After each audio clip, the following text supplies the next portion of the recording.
Good morning guys. आज हम पढ़ने जा रहे हैं रिस्पायरेशन। तो जो रिस्पायरेशन है जनरली हम ये टॉपिक कवर करेंगे। थोड़ा आपको इंट्रोडक्शन दी जाएगी रिस्पायरेशन की। फिर टाइप्स ऑफ रिस्पायरेशन जनरली दो टाइप के होते हैं। एरोबिक रिस्पायरेशन जो ऑक्सीजन की प्रेजेंस में होता है, एनारोबिक रिस्पायरेशन जो ऑक्सीजन की एब्सेंस में होता है, एंड एटीपी फॉर्मेशन, एटीपी होता है बनते कैसे।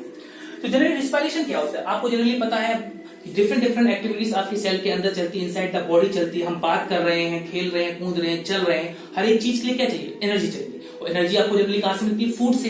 तो respiration is a process in which food is oxidised with the help of oxygen and the energy is released during this process is utilized for various type of function.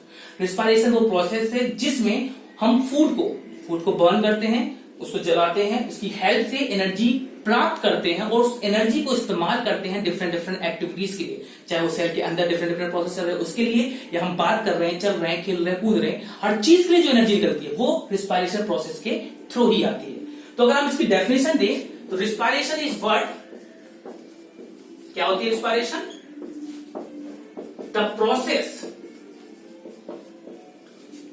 The process of oxidisation of food, oxidisation of food and release energy. Simple भाषा में food को oxidise करना और उससे energy gain करना या प्राप्त करना। जनरली समटाइम आप कहोगे कि ऑक्सीजन कहां से आई, तो जनरली आपको पता है हम ब्रीथ करते हैं, ऑक्सीजन को इन करते हैं, कार्बन डाइऑक्साइड को बाहर निकालते हैं। तो जो आपने ब्रीथिंग की है और ये ऑक्सीजन जो आपने शरीर के अंदर ली है, ये लंग्स में एल्वियो या एल्वियो एक साइट होती है जहां पे एक्चुअल में गैसेस एक्सचेंज होती है। ये एल्वियो के अंदर ब्लड के अंदर मिल जाती है और ब्लड से ट्रांसफर करता है डिफरेंट सेल तक, और वहां सेल ऑक्सीजन को लेते हैं जो ऑलरेडी फूड तक होता है, उस फूड से ऑक्सीजन को ऑक्सीडाइज करते हैं, बर्न करते हैं और उससे निकलती है लॉट्स ऑफ एनर्जी, और उस एनर्जी को इस्तेमाल करते हैं डिफरेंट पर्पस के लिए। एक जनरली आपकी रिस्पायरेशन जो होती है वो दो टाइप की होती है। Respiration is of two type, एक होती है एरोबिक, एक होती है एनारोबिक। पहले हम डिस्कस करेंगे aerobic respiration.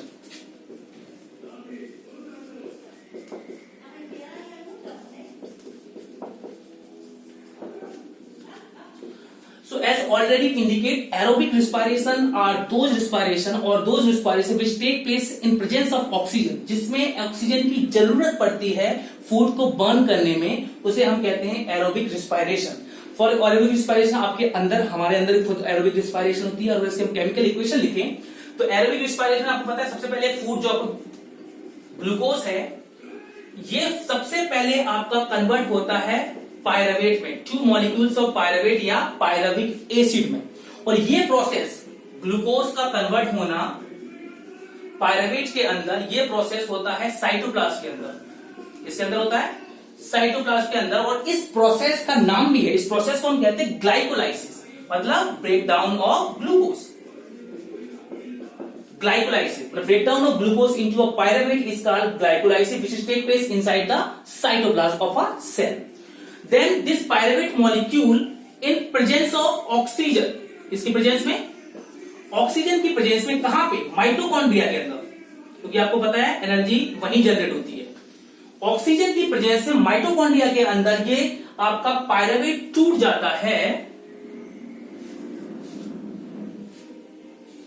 6 molecule of carbon dioxide plus 6 molecule of water plus 38 ATP। आप इसे एनर्जी से भी डोनेट कर सकते हैं, क्योंकि जितनी एनर्जी इस प्रोसेस पे निकलती है उससे 38 ATP एडिनोसाइन ट्राइफॉस्फेट, जिसे हम energy currency of the cell भी कहते हैं, वो बनते हैं आपके। तो ये आपकी कंप्लीट रिएक्शन है एरोबिक रिस्पायरेशन की, जो ह्यूमन बींग्स के अंदर, किसी भी लिविंग बींग्स के अंदर चलती है, जिसमें ऑक्सीजन लेके फूड को बर्न किया जाता है और एनर्जी प्रोड्यूस की जाती है। तो जनरली आपकी जो 38 एटीपी आपके यहाँ पे बन गए हैं, ये होता है एरोबिक रिस्पायरेशन में, ठीक है, जो आपके हमेशा प्रेजेंस में होती है। किसके प्रेजेंस में होती है? हमेशा ऑक्सीजन के प्रेजेंस में। दूसरी जो टाइप है आपकी, जिसे हम कहते हैं एनएरोबिक रिस्पायरेशन।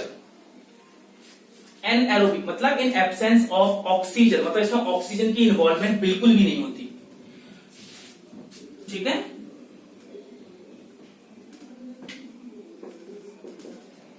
एनारोबिक, अब एनारोबिक रिस्पायरेशन वो होती है जो एब्सेंस ऑफ ऑक्सीजन में हो, इसमें हो जो एब्सेंस ऑफ ऑक्सीजन। और इसमें आपके ये दो कैटेगरी में हम इसे डिवाइड करेंगे एनारोबिक रिस्पायरेशन। एक होती है alcohol fermentation,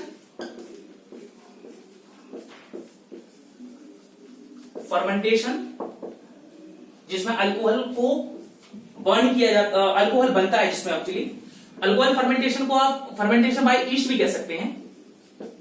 fermentation bye east, east आपको पता है सिंगल सेल फंजाई है। तो इस रिएक्शन में क्या होता है, सेम सबसे पहले ग्लूकोज मॉलिक्यूल, इसको अगेन कन्वर्ट किया जाता है टू मॉलिक्यूल ऑफ पायरावेट या फिर पायरेविक एसिड भी आप कह सकते हैं, टू मॉलिक्यूल ऑफ पायरावेट या टू मॉलिक्यूल्स ऑफ पायरेविक एसिड। और ये आपकी होती है अगेन किसके अंदर, साइटोप्लाज्म के अंदर, ठीक है।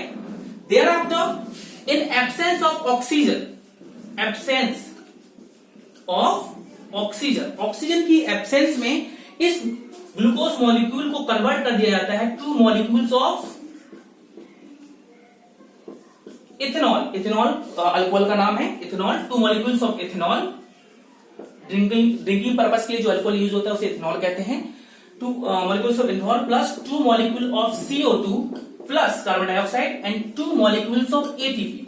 तो यहां पे जो ATP बन रहे हैं वो सिर्फ 2 ATP बनते हैं और यहाँ अल्कोहल प्रोड्यूस होता है। और जनरली गाइस आपको हम बता दें, जो इतने बड़े पैमाने पे इंडस्ट्रीज में अल्कोहल प्रोड्यूस होता है, वाइन बियर ये सब बनती है, वो इसी केमिकल रिएक्शन के थ्रू बनती हैं या बड़े बड़े कंटेनर्स के अंदर ईस्ट को फीड कराया जाता है ग्लूकोज के ऊपर, ताकि वो अपनी मेटाबॉलिक एक्टिविटी से कन्वर्ट कर दे किस चीज के अंदर, इथेनॉल के अंदर और 2 ATP के अंदर, ठीक है।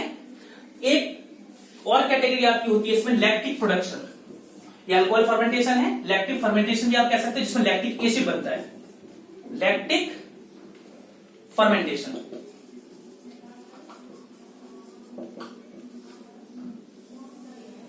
जैसे आपको पता है मिल्क कर्ड में कन्वर्ट हो जाता है, वो भी आपका एग्जांपल है लैक्टिक फर्मेंटेशन का। इसमें क्या होता है, ह्यूमन बॉडी के अंदर भी जब बहुत हैवी एक्सरसाइज करते हो, बहुत वाइगरस एक्सरसाइज करते हो, तो इस दौरान क्या होता है, ऑक्सीजन की जरूरत पड़ती है बहुत ज्यादा। तो एरोबिकली बॉडी इतनी ऑक्सीजन सप्लाई नहीं कर पाती, इसलिए वो क्या करती है, मसल्स के अंदर जो ग्लूकोज प्रेजेंट होता है उसे anaerobically in absence of oxygen convert करना स्टार्ट करती है, जिसमें 2 मॉलिक्यूल्स ऑफ लैक्टिक एसिड बनते हैं प्लस 2 ATP इसमें भी बनते हैं।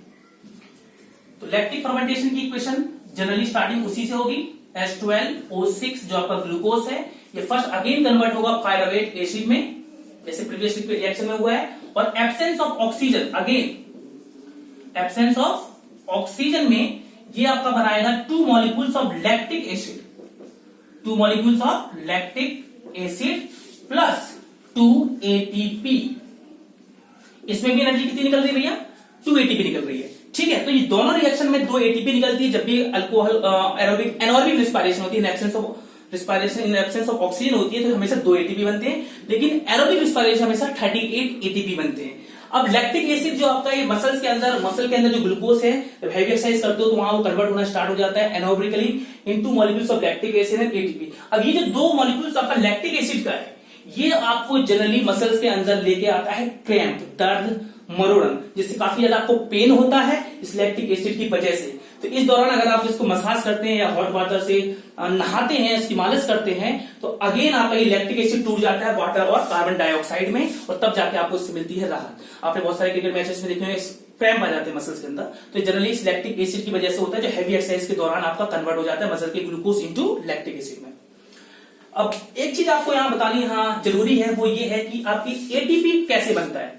एक्चुअल में कोई भी रिस्पायरेशन में जो भी एनर्जी रिलीज होती है वो डायरेक्टली ATP नहीं बनती, उससे पहले निकलती है एनर्जी, ठीक है। हम आपको यहां बता रहे हैं कि ATP कैसे फॉर्म होता है। देखिए, कोई भी रिस्पायरेशन रिएक्शन में जो लास्ट में हम ATP लिखते हैं, वो एक्चुअल में ATP डायरेक्टली नहीं बनते। कोई भी रिएक्शन में रिस्पायरेशन में जो आपकी एनर्जी रिलीज होती है वो ATP डायरेक्ट नहीं बनती, पहले वहां होती है एनर्जी रिलीज, ठीक है। वो क्या होती है, वहां पे एनर्जी रिलीज होती है। इस एनर्जी का हम इस्तेमाल करते हैं ADP और PI को कंबाइन करने के लिए। हम लिख रहे हैं यहां पे ADP प्लस PI। ADP क्या है यहां, एडिनोसाइन डाइफॉस्फेट, और PI क्या है यहां पे, इनऑर्गेनिक फोस्फेट, इनऑर्गेनिक फोस्फेट। और ADP क्या है, एडिनोसाइन डाइफॉस्फेट,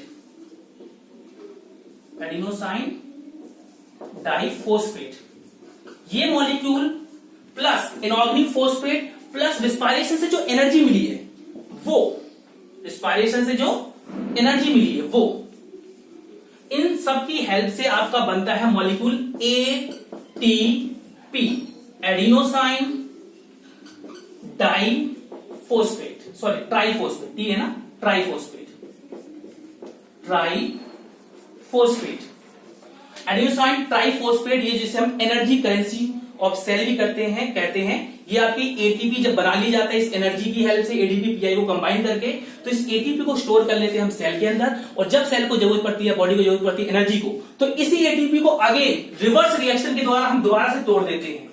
एटीपी को जब एनर्जी की जरूरत पड़ेगी बॉडी को, तो एटीपी को दोबारा तोड़ देगा किस चीज के अंदर, ADP plus pi plus again क्या निकलेगी, लॉट्स ऑफ एनर्जी। फिर इस एनर्जी को आप यूटिलाइज करते हो डिफरेंट पर्पस के लिए, फॉर पर्पसेस, डिफरेंट पर्पसेस के लिए इस एनर्जी को इस्तेमाल करते हैं, डायरेक्टली एटीपी कभी नहीं बनता।